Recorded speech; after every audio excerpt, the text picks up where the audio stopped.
신약성경 165면에 있는 요한복음 11장 17절에서 27절까지 말씀 제가 봉독해 드리겠습니다. 예수께서 와서 보시니 나사로가 무덤에 있은지 이미 나으리라. 베다니는 예루살렘에서 가깝기가 한 오리쯤 되매 많은 유대인이 마르다와 마리아에게 그의 오라비의 일로 위문하러 왔더니 마르다는 예수께서 오신다는 말을 듣고 곧 나가 맞이하되 마리아는 집에 앉았더라. 마르다가 예수께 여짜오되 주께서 여기 계셨더라면 내 오라버니가 죽지 아니하였겠나이다.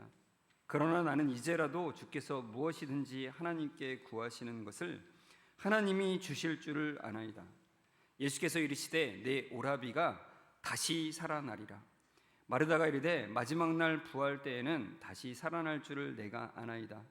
예수께서 이르시되 나는 부활이요 생명이니 나를 믿는 자는 죽어도 살겠고 무릇 살아서 나를 믿는 자는 영원히 죽지 아니하리니 이것을 내가 믿느냐.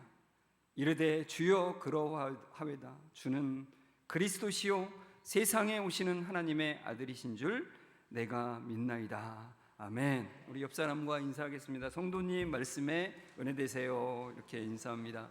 네. 오늘도 말씀에 커다란 은혜가 되시기를 주의 이름으로 축원합니다. 여러분, 나사로를 주님께서 살리신 사건은 너무나도 유명한 사건이죠. 신앙생활을 조금이라도 해보신 분이라면 한 번쯤은 다 들어보셨을 겁니다. 오늘 본문의 6절에 보시면은 근데 나사로가 병들었다 함을 들으시고 그 계시던 곳에 이틀을 더 유하시고라고 하는 표현이 있어요. 그러니까 예수님은 나사로가 죽지 않게 하실 수 있음에도 불구하고 나사로가 죽기를 기다리셨다가 살리신 것 같은 이제 내용이 나온다는 거죠. 약간 하울링이 납니다. 조금 내려주시면 좋겠습니다. 예수님은 나사로가 죽기를 기다리셨다가 살리신 것인가? 좀 이상하잖아요. 왜 죽기를 기다리셨다가 살리시는 것인가? 그러니까 예수님은 나사로가 병들어서 하울링이 계속 납니다. 네, 조금 줄여주시면 좋겠습니다. 그러니까 예수님은 나사로가 병들어서 거의 오늘 내일 한다는 소식을 들었잖아요. 그런데 예수님은 곧바로 나사로에게 가지 않으시고 그 계시던 곳에 이틀을 더 머무시는 거예요. 그리고 나서 나사로에게 가십니다. 그래서 결국 나사로가 죽은 지 이미 나흘째 되는 날에야 그곳에 도착을 하는 거예요. 그러니까 우리가 좀 이 궁금증은 가지고 계셔야 됩니다. 왜 예수님이 이틀을 더 거기서 계신 것일까? 죽기를 바라신 건가? 아니면 겁나신 건가? 이런 인간적인 생각으로 그렇게 생각할 수 있겠죠. 다 죽어가는데 나는 못 살려. 이렇게 생각하신 건가? 여러 가지 생각들을 할 수 있습니다. 이 질문에 대한 답을 우리가 생각해 보고자 좀 같이 이 이야기의 배경부터 좀 살펴봤으면 좋겠어요. 1절부터 3절에 보시면은 이렇게 되어 있습니다. 어떤 병자가 있으니 이는 마리아와 그 자매 마르다의 마을 베다니에 사는 나사로라. 이 마리아는 향유를 주께 붓고 머리털로 주의 발을 닦던 자요, 병든 나사로는 그의 오라비더라. 이에 그 누이들이 예수께 사람을 보내어 이르되 주여 보시옵소서, 사랑하는 자가 병들었나이다. 이렇게 말하죠. 여러분, 예루살렘에서 남동쪽으로 3km 정도 가면은 이 베다니라고 하는 마을이 나와요. 이 베다니에 살고 있었던 3남매 나사로와 마르다와 마리아, 이 3남매가 살고 있었습니다. 이 마리아에 대해서는 여기서 이제 한 번 더 소개를 하죠. 2절에 베다니의 나병 환자 그 시몬의 집을 주님께서 방문하셨을 때 거기서 예수님께 그 향유를 예수님의 발에 붓고 머리털로 자기의 머리카락으로 주의 발을 닦던 그 여인이 바로 이 마리아라고 이제 밝혀주고 있죠. 그 사건은 마태복음 26장에 나오는데요. 지금 그녀의 그 친오라버니 나사로가 죽을 병에 걸린 상태예요. 그래서 마음이 조급해진 마리아와 마르다가 어떻게 해요? 빨리 예수님께 사람을 보내는 거예요. 그래서 급박한 소식을 전하는 겁니다. 주님, 큰일 났습니다. 주님 빨리 오지 않으시면은 저희 오라버니 나사로가 죽을 지경입니다. 오늘 내일 합니다. 뭐 이렇게 이제 전가를 보낸 거죠. 이제 그렇게 보내면은 당연히 예수님께서 만사를 제쳐놓고 이것으로 올 줄 알았던 거죠. 그것을 기대했습니다. 왜냐하면 예수님이 나사로와 그 가족을 극진히 사랑하셨기 때문이라는 거예요. 그러니까 우리가 이제 신약의 파노라마를 우리가 같이 할 때 이 갈릴리 지역에서 주로 예수님이 사역하셨다 그랬잖아요. 그 지역에서의 베이스 캠프 본거지는 바로 이 가버나움이었고 그 중에서도 베드로의 집이었다라는 것을 우리가 같이 살펴봤잖아요. 근데 주로 이제 이 남쪽에서는 도대체 어디 계셨나? 그래서 이 본문을 통해서 우리는 대략 그거를 짐작하는 거예요. 예수님께서 이 유대 지방으로 내려오셨을 때는 주로 이 베다니에 있는 나사로의 집에서 주로 거처하셨을 것이라고 추측을 할 수 있다는 겁니다. 그러니까 유대 지방 쪽으로 꼭 내려오시면 예루살렘 근방으로 오시면은 반드시 이 집에 이제 오셔서 묵고 가신 것들을 우리가 추측할 수 있다는 것이죠. 그래서 그 가족을 극진히 사랑하셨다는 거예요. 극진히. 떨어지면 다시 보고 싶은. 그리고 정말 잘 되기를 바라는 마음으로 늘 기도해주고 뭐 보살펴주고 하는 그런 일들을 하셨다는 거죠. 예수님은 이제 주님이 이틀을 더 유하신 이유를 제자들에게 사실 먼저 말씀을 하시죠. 제자들은 사실 이 말이 무슨 말인지는 다 깨닫지 못했지만 주님이 그것을 말씀을 하시죠. 4절에 보시면은 같이 한번 읽어볼까요?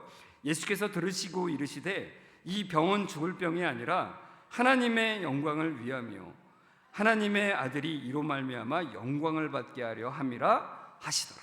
사실 이 말만 들으면 이틀을 더 하신 이유는 사실 다 우리가 모르지만 예수님은 사실 여기에 다 말씀하신 것이나 마찬가지라는 겁니다. 그러니까 이 병은 단순히 죽을 병이 아니라 하나님의 영광을 위한 것이다. 하나님의 아들이 이것으로 인해서 영광을 받으시기 위한 것이다. 그러니까 성부 하나님과 성자 예수님이 영광을 받기 위한 것이라는 거예요. 그러니까 하나님 편에서 볼 때는 나사로가 이제 예수님이 다시 살리시잖아요. 근데 이 사건은 단순히 예수님이 사랑하는 사람을 그냥 죽었던 사람을 살리신 그런 정도의 차원의 일이 아니라는 거예요.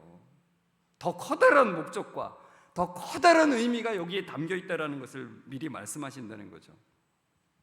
이것은 하나님께서 예수 그리스도가 하나님의 아들, 즉 메시아 구원자라고 하시는 것을 사람들에게 확실히 보여주시는 영광스러운 사건이라는 거예요. 또한 예수님께서 죽은 자를 살리심으로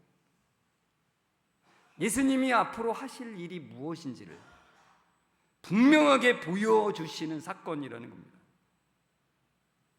그러니까 예수님을 믿는 자들은 영원히 사는 것이라는 것을 보여주기 위해서 이 일을 나타내셨다는 거예요. 그것이 하나님의 영광이고 예수 그리스도께서 영광을 받으시는 것이라는 겁니다. 그러니까 이 영광이라는 것은 하나님의 뜻이 이루어지는 게 영광이에요. 이 사건을 통해서 하나님의 뜻이 분명하게 이루어지고 그것이 사람들에게 보여졌다는 것이죠. 그런데 주님은 나사로가 위독한 소식을 듣고도 예수님이 계셨던 곳은 바로 이제 요단강 너머 쪽에 있는 그 베레아 지역에 있었던 베단이에요. 이름이 똑같아요. 요단강 서편과 동편의 이 베다니로 이제 나눠지는데 예수님은 요단강 동편에 있었던 베다니에 계셨던 거예요. 그리고 이 유대 땅에 있었던 베다니와의 거리는 대략 하루 정도, 그러니까 빨리 걸으면 하루면 갈 수 있는 거리라는 거예요. 하루가 꽉 차게. 그러니까 그 마리아와 마르다가 보낸 그 전령 메신저가 예수님께 오는데 이미 하루가 지났어요.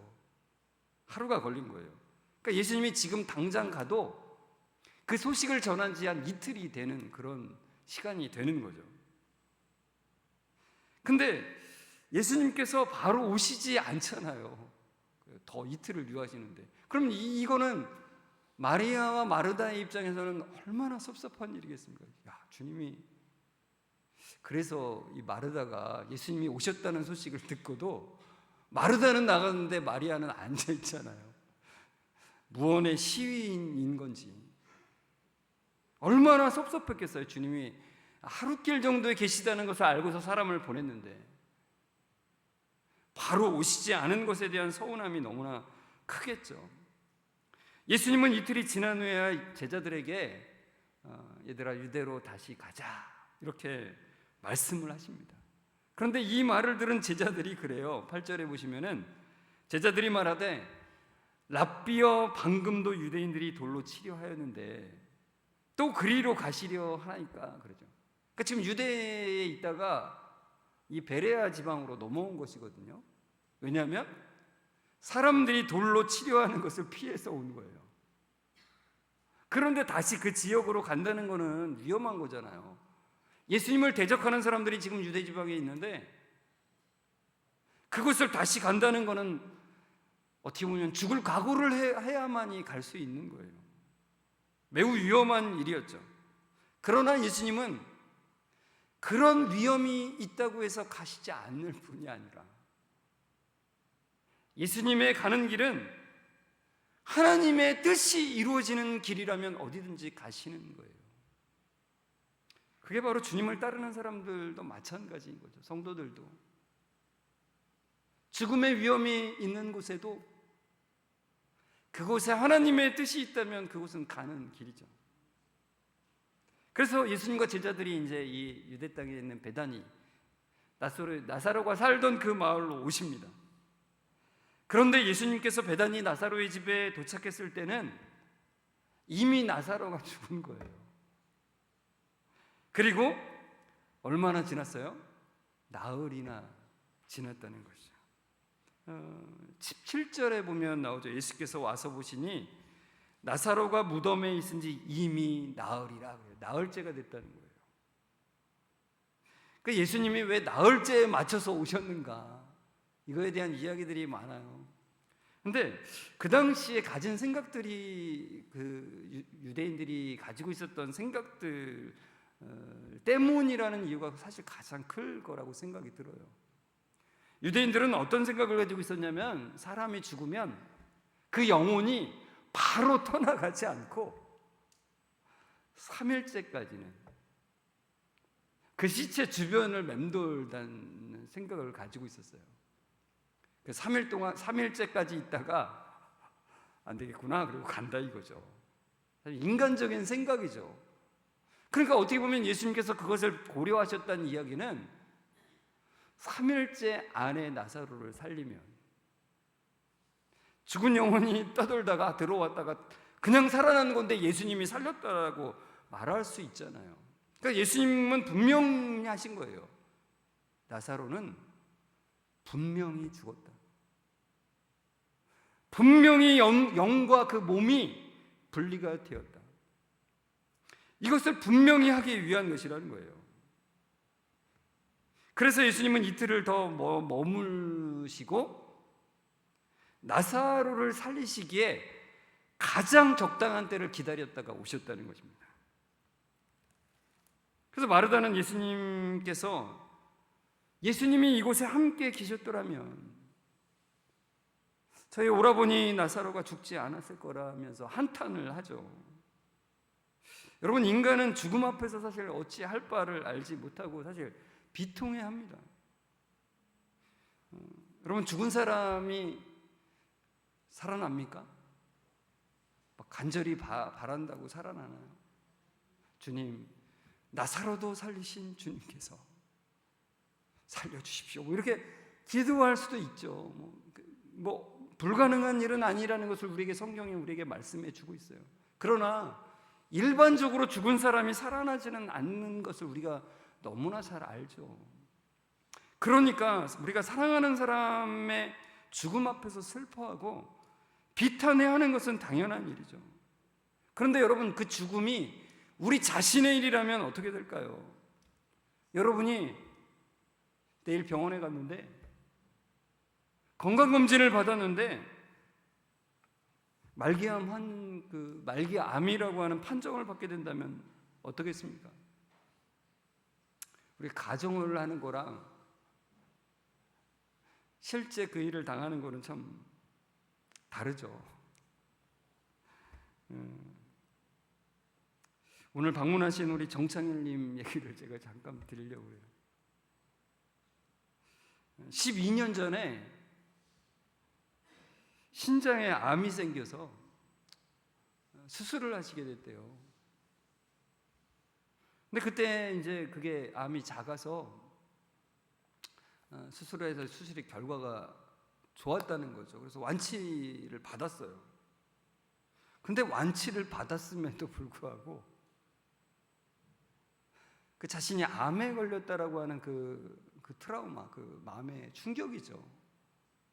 그 마음의 충격 때문에 걱정과 공포가 계속해서 밀려왔다는 거예요. 그래서 잠을 못 자요. 불면증에 그냥 계속된 날. 그러니까 그 삶이 너무나 괴로운 것이라는 거죠. 그래서 이제 병원에 가서 이제 의사 선생님께 말했는데 의사 선생님이 도저히 이거는 뭐 치료를 해도 안 되니까, 뭘 해도 안 되니까 종교를 가십시오. 그런데 종교를 가십시오. 그래서 여기저기를 이제 찾아다니신 거라 이거죠. 신을 믿어야 되겠다라고. 제가 그 얘기를 들으면서 그 얘기가 남 얘기가 아니구나라는 생각을 했어요. 제게도 이제 그것이 저의 이야기가 된다면 다른 측면이 저에게도 있을 것이라고 하는 생각이 드는 거예요. 저는 이제 목사로 있으면서도 그 말기암 판정을 받은 신자들의 그 고백들을 참 여러 번 들은 적이 있어요. 근데 어떤 분은 그래요. 죽는다는 말을 들었을 때 자신의 장례식을 이제 곧 맞이하게 된다라고 생각했을 때, 여러분, 우리가 다른 사람의 장례식에 갔을 때는 안타깝다, 주여, 죽음이 곧 우리에게도 임하는 거죠. 인생은 짧네요. 뭐 이런 생각들을 하잖아요. 그런데 그 장례식이 곧 나의 장례식이 될 거라고 하는 생각, 이제 그걸 앞두고 있다면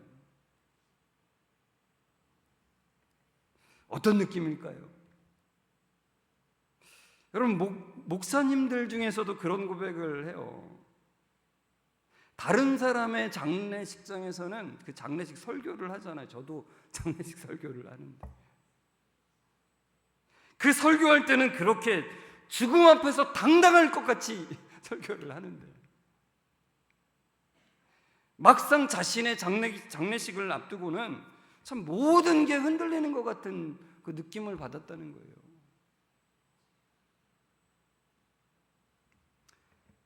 되게도 신앙도 없는 목사다, 이렇게 생각하시겠습니까? 다 마찬가지죠. 여러분, 예수님의 제자들도 마찬가지고 마르다와 마리아도 마찬가지인 거예요. 우리 모두가 그렇습니다. 죽음 앞에서 나는 담담해, 난 담담하게 갈래, 이렇게만 말할 수가 없는 그런 게 있다는 거예요. 여러분, 예수님은 당연히 나사로가 죽지 않도록 고치실 수 있는 분이세요. 그럼에도 불구하고 나사로가 죽게 놔두신다는 거예요. 그리고 살리세요. 하나님의 뜻을 보여주시기 위해서, 하나님의 뜻을 이루시기 위해서, 우리가 죽음이 무엇인지를 분명하게 보게 하기 위해서, 예수님이 죽음에 대해서 어떤 일을 하셨는지를 보게 하시기 위해서,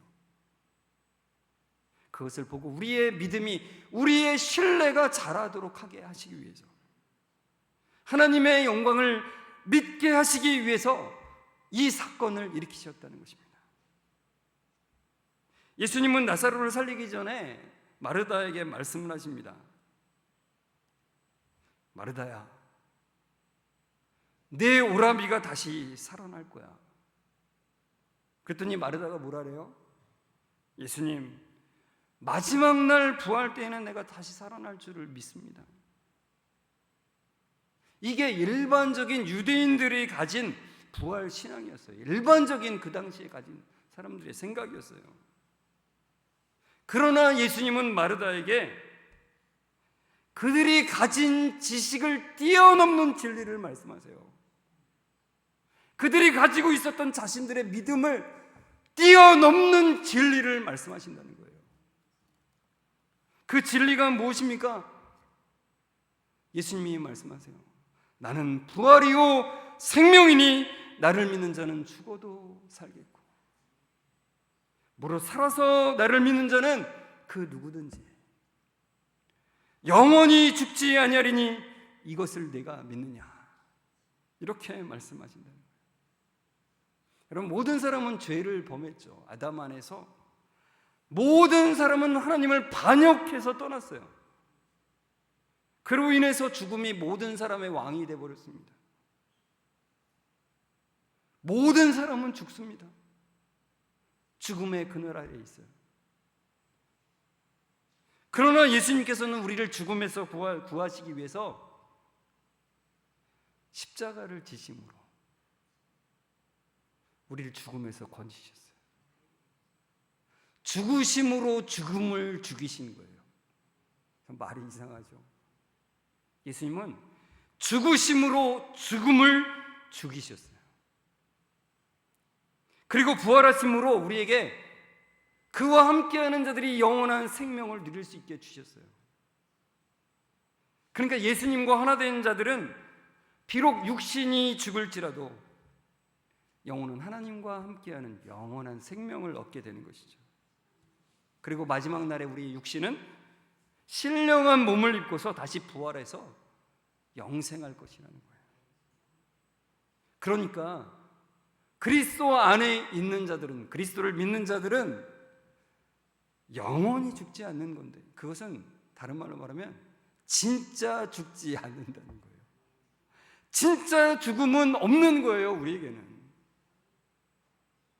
예전에 어떤 목사님이 이걸 설명할 때 그러더라고요. 우리가 누구 인질로 우리가 잡혀가지고 누가 여기다가 나한테 칼이나 총을 여기 목에 대고서 너 죽을래? 그러면 나한테 죽음은 없어. 죽여도 소용없어. 이렇게 말하는 거랑 똑같은 거라. 진짜 죽음은 우리에게 없기 때문에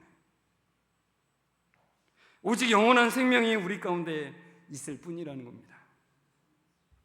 그것을 보이시기 위해서 예수님은 이미 죽어 나흘째 된 나사로에게 말씀하시는 거예요. 뭐라고 말씀하세요? 나사로야, 나오라. 예수님은 성부 하나님께 기도하신 후에 큰 소리로 나사로야, 나오라, 이렇게 외치시는 거예요. 로마의 점성 술사들이나 유다의 술사들이 주문을 외우는 것처럼 그렇게 말하는 게 아니라 부활이요 생명의 능력을 가지신 그 하나님께서 주권을 가지고 절대 지존자의 음성으로 명령하시는 말씀이라는 거예요. 주님은 사망의 권세 아래에 있는 우리에게도 외치셨다는 거예요. 그래서 우리 중에 누군가의 이름을 제가 누구를 부를까 하다가 장로님의 이름을 불러야 되겠다. 권사님이 가끔 장로님의 이름을 부르시면서 말씀하시는 게 생각나요. 종철아, 나와라! 이렇게 말씀하시는 거예요, 주님이. 웃으실 내용이 아니에요. 우리의 이름을 각자 한 명 한 명씩 부르셔서 나오라고 하신 거예요. 죽음에서 나오라고 말씀하신 거예요.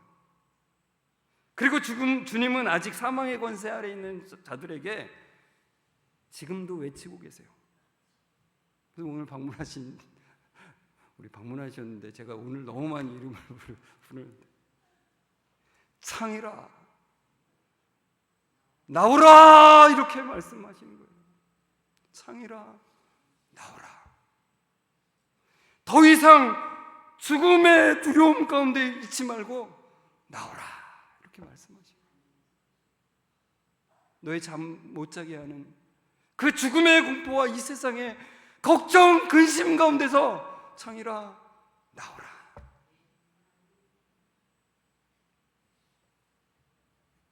여러분, 이 이야기, 나사로의 이야기에서 우리가 꼭 기억해야 될 주님의 말씀이 있어요. 11절과 12절에 보시면은 주님이 제자들에게 이런 말씀을 하세요. 우리 친구 나사로가 잠들었도다. 내가 깨우러 가노라. 그러니까 예수님은 나사로가 죽은 것을 자는 것이라고 표현을 하셨어요. 그러니까 부활이라는 거는 그런 거잖아요. 잠에서 깨나는 거예요. 여러분, 우리가 매일 밤에 잠자리에 들 때 내일 나 못 깨어나면 어떡하지? 이런 걱정을 물론 가끔 할 수는 있어요. 그럼 매일 그런 걱정을 하면서 살아가면 그건 정상이 아니겠죠. 우리는 잠자리에 들 때 내일 아침에 내가 깰 거라는 것을 추호도 의심 없이 편안하게 잠들어요. 그와 마찬가지로 죽음은 그렇다고 주님은 우리에게 말씀하시는 거예요. 편안하게 우리가 잠들었다가 부활의 몸으로 우리가 깨어날 것을, 우리가 자꾸 깨어나는 것이 자연스러운 믿음이 있듯이 죽음과 부활도 자연스러운 것이라고, 우리가 자연스럽게 받아들여야 할 것이라고 우리에게 말씀하고 계시다는 거예요. 여러분, 예수님은 부활이고 생명이기 때문에 그를 믿는 자는 죽음은 곧 생명으로 깨어나는 것이라는 겁니다. 자다 깨는 것과 같아요. 그러므로 두려울 것이 전혀 없다는 것입니다. 여러분, 그러나 우리 모두는 죽음 앞에서 흔들림이 없을 수는 없어요. 죽음은 낯선 일입니다. 죽음과 익숙해진 분들이 있습니까? 너무나 많이 아픈 분들은 그게 죽음이 되게 익숙해져 있죠. 그래도 죽음이 가까이 오면 낯선 거예요. 제가 그런 생각을 해봤어요. 나사로는 다시 죽을 때 어땠을까? 한번 살아났는데 다시 죽으니까 나는 전혀 두려움이 없네, 이랬을까요? 그렇지는 않았을 것 같아요. 두 번째 죽는 나사로도 그 죽음이 힘들었을 거예요. 그러나 주님은 우리에게 죽음이 두려운 우리에게 말씀해 주시는 거예요. 죽음은 잠을 자는 것과 같다. 왜냐하면 내가 부활이고 생명이기 때문이다 라고 말씀하시는 거예요. 여러분, 주님이 부활이고 생명이시기 때문에 우리는 그 안에서 영원히 사는 것입니다. 주님은 마르다에게 물어보셨듯이 우리에게도 물어보세요. 네가 그것을 믿느냐? 이렇게 우리에게 물어보세요. 주님을 믿는 자는 정말로 두려운 죽음 앞에서도 참된 평안을 갖게 된다라고 말씀하시는 거예요.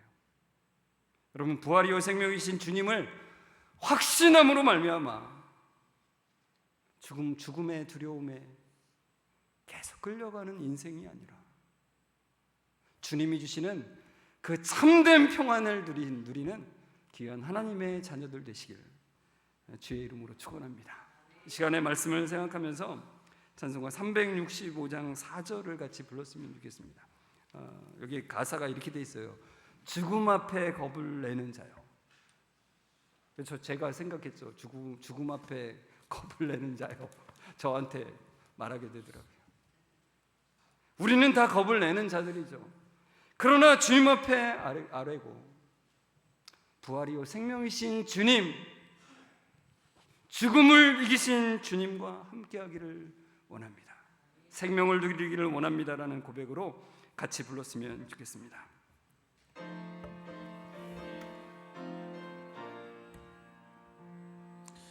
죽음 앞에 겁을 내는 자여 주 예수 앞에 달려라. 하늘나라 바라보는 자여 주 예수께 아뢰라. 주 예수 앞에 달려라. 주 우리의 친구니 무엇이나 근심하지 말고 주 예수께 아뢰라. 다시 한번 죽음 앞에 겁을 내는 자요 죽음 앞에 겁을 내는 자여 주 예수 앞에 달려라. 하늘나라 바라보는 자여 주 예수께 아뢰라. 주 예수 앞에 주 예수 앞에 달려라. 주 우리의 친구니 무엇이나 근심하지 말고 주 예수께 아뢰라. 생명의 근원이신 하나님을 찬양합니다. 우리에게 참 생명을 주시는 하나님을 찬양합니다. 죄와 사망의 문제를 해결하시고 거기서 자유케 하신 하나님을 찬양합니다. 주님, 죄와 사망에서 벗어났음에도 죽음 앞에 서면 겁을 내는 연약한 인생들입니다. 그런 연약한 인생에게 죽음은 잠드는 것과 같은 것임을 알려주시고 부활의 몸으로 깨어날 것임을 알려주시니 감사드립니다. 부활이요 생명이신 예수 그리스도 안에 거함으로 영원한 생명 안에 있음을 알려주시니 감사합니다.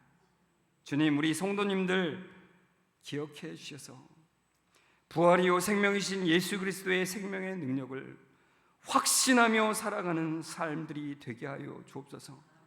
부활이요 생명이신 주님 안에서 생명의 풍성함을 누리는 삶이 되게 하여 주옵소서.